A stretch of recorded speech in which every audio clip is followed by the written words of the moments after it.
Bollywood life. मैं हूं शिवानी और आज हम बात करने वाले हैं रूपाली गांगुली के सुपरहिट शो अनुपमा के बारे में। जैसा कि आप जानते हैं कि ये टीवी का एक ऐसा शो है जिसमें कब क्या हो जाए ये किसी को भी नहीं पता। अनुपमा में आए दिन कुछ ना कुछ ऐसा होता रहता है जिसके बारे में फैंस सोच भी नहीं सकते। हाल ये है कि कई बार फैंस खुद कंफ्यूज हो जाते हैं कि अनुपमा की कहानी में आखिर चल क्या रहा है।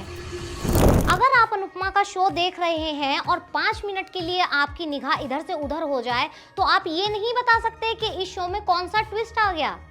शायद यही वजह है जो अनुपमा की इतनी जबरदस्त टीआरपी है और लोग इतने चाव से शो को देखना पसंद करते हैं। अब इस समय की कहानी ही आप देख लीजिए।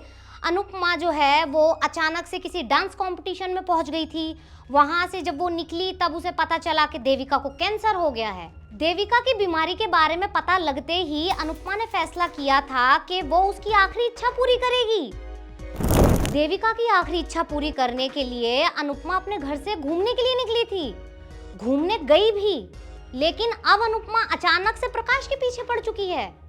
अनुपमा ने कसम खा ली है कि जब तक वो प्रकाश को जेल नहीं भेज देगी तब तक वो चैन की सांस नहीं लेगी। अब कोई अनुपमा से ये बात पूछे कि अगर वो प्रकाश को जेल भेजेगी तो देविका की आखिरी इच्छा कौन पूरी करेगा? भाई इस सवाल का जवाब तो केवल अनुपमा ही दे सकती है, क्योंकि आने वाले टाइम में कुछ ऐसा होने वाला है जिसे देख के आप अपना माथा पीट लेंगे। अनुपमा के हिसाब से अभी तक उसे घर से निकले हुए केवल 2 दिन का समय हुआ है और 2 दिन के समय में कुछ ऐसा होने वाला है जिसे देख के हर कोई चौंक जाएगा। 2 ही दिन के अंदर एक पागल जो है वो प्रार्थना से टकराने वाला है और कुछ ऐसा खुलासा होगा जिसे देख के अनुपमा भी चौंक जाएगी। ये पागल शख्स कोई और नहीं बल्कि गौतम होगा। अब आप कहेंगे कि अगर अनुपमा को घूमते हुए केवल 2 दिन का समय हुआ है तो गौतम पागल कैसे हो गया?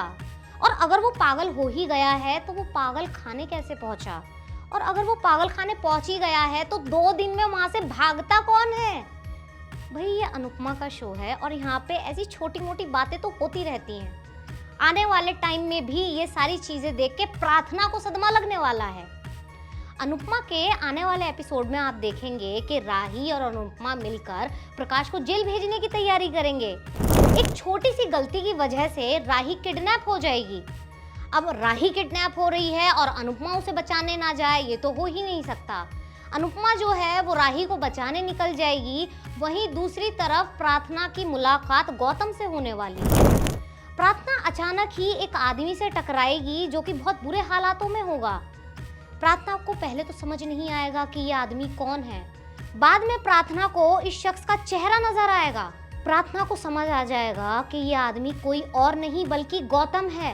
गौतम के हालात देखकर ख्याति और प्रार्थना दोनों को सदमा लगने वाला है। उन्हें समझ ही नहीं आएगा कि उनके घर का दामाद आखिर का पागल कैसे हो गया। ऐसे में ये देखना दिलचस्प होगा कि गौतम के पागल खाने पहुंचने की आखिर कहानी क्या है, क्योंकि सच में ये मिस्ट्री तो अभी तक किसी को भी समझ नहीं आई है कि गौतम को आखिर हो क्या गया। ये वही आदमी है जो खड़े खड़े अनुपमा और कोठारी परिवार के लोगों को बेच के खा जाए और वो अचानक से ऐसे हालात में पहुंच गया है। अब ये मिस्ट्री क्या है इसको जानने के लिए आपको थोड़ा अभी इंतजार करना पड़ेगा। तब तक के लिए देखते रहिए बॉलीवुड लाइफ।